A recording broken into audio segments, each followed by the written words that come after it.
ഒരു 10 ദിവസം മുമ്പാണ് വടകര ടൗണിൽ ഒരു ചങ്ങായി ഇങ്ങനെ ഒരു പല്ലും കൂടി തേക്കാത്ത ഒരു വികൃത ജീവിനെ വൈകുന്നേരം നമ്മൾ കണ്ടത്.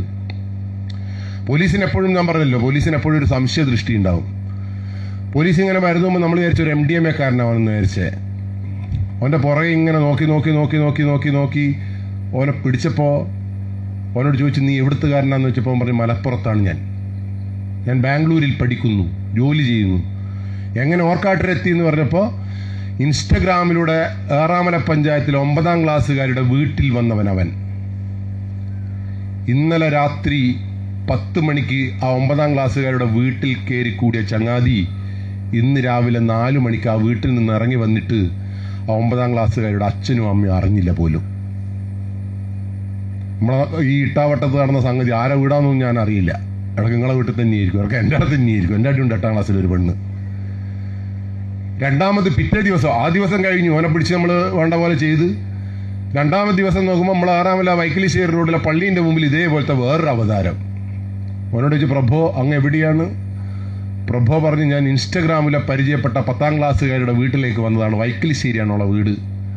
എന്താ അവിടെ നിൽക്കുന്നതെന്ന് ചോദിച്ചപ്പോൾ ഓൻ പറഞ്ഞു, ആ വീട്ടിലുള്ള ഉമ്മ എവിടെയോ പോകുന്നു പറഞ്ഞിരുന്നു, ഇതുവരെ പോയിക്കില്ല.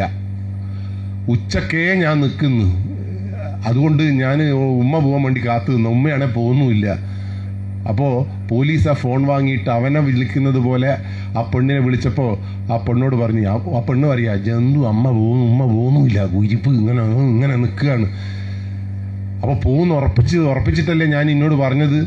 അപ്പോൾ പോലീസ് അവൻ്റെ ശബ്ദത്തിൽ പറഞ്ഞു, ഞാനെന്നാൽ ഇങ്ങ് പോട്ടെ, നമുക്ക് പിന്നെ കാണാമെന്ന് പറഞ്ഞപ്പോൾ ആ പെണ്ണ് പറയും, ഇനി പോയിക്കണ്ടേ പിന്നെ എന്നെ കൊല്ലും ഞാൻ, എൻ്റെ ശവം ഇവിടെ കാണാം, എൻ്റെ അല്ല.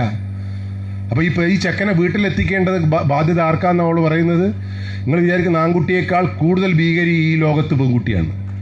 അവസാനം ആ പെൺകുട്ടിയോട് പറഞ്ഞു, എന്നാലും നമുക്ക് വീട്ടിലേക്ക് വരാൻ പറ്റൂലല്ലോ, ഇനി പെട്ടെന്ന് ഇങ്ങോട്ടേക്ക് വാ, നമുക്ക് ഇവിടുന്ന് കാണാമെന്ന് പറഞ്ഞപ്പോൾ 5ാമത്തെ മിനിറ്റിൽ ഓട്ടോറിക്ഷയിൽ 10ാം ക്ലാസ്സിലെ കുട്ടി വൈക്കിശ്ശേരി ഓർക്കാട്ടൊരു പള്ളീൻ്റെ മുമ്പിലെത്തി. പ്രണയമാണ് ലോകത്തിലെ ഏറ്റവും വലിയ ലഹരി ഇപ്പോൾ. അപ്പോൾ കള്ളിനെ കുറിച്ചും കഞ്ചാവിനെ കുറിച്ചും മൊബൈൽ ഫോണിനെ കുറിച്ചിട്ടൊന്നുമല്ല ഇവിടെ ക്ലാസ് എടുക്കേണ്ടത്. മനുഷ്യത്വത്തെക്കുറിച്ചാണ് ക്ലാസ് എടുക്കേണ്ടത്, ഉത്തരവാദിത്ത ബോധത്തെക്കുറിച്ചാണ് ക്ലാസ് എടുക്കേണ്ടത്. ഒരു കുട്ടിക്ക് ഈ ഒരു മൊബൈൽ ഫോണും ഒരു കാമുകനെയും കൊടുത്താൽ ആ 2 സൈഡിലേക്കും പോകരുത്, എൻ്റെ കുടുംബമാണ്, എൻ്റെ പഠനമാണ്, എൻ്റെ വിദ്യയാണ് ഏറ്റവും വലുത് എന്ന് ബോധമില്ലാത്ത ഒരു സമൂഹത്തിൽ ആപത്തുകൾ സംഭവിച്ചുകൊണ്ടേയിരിക്കും.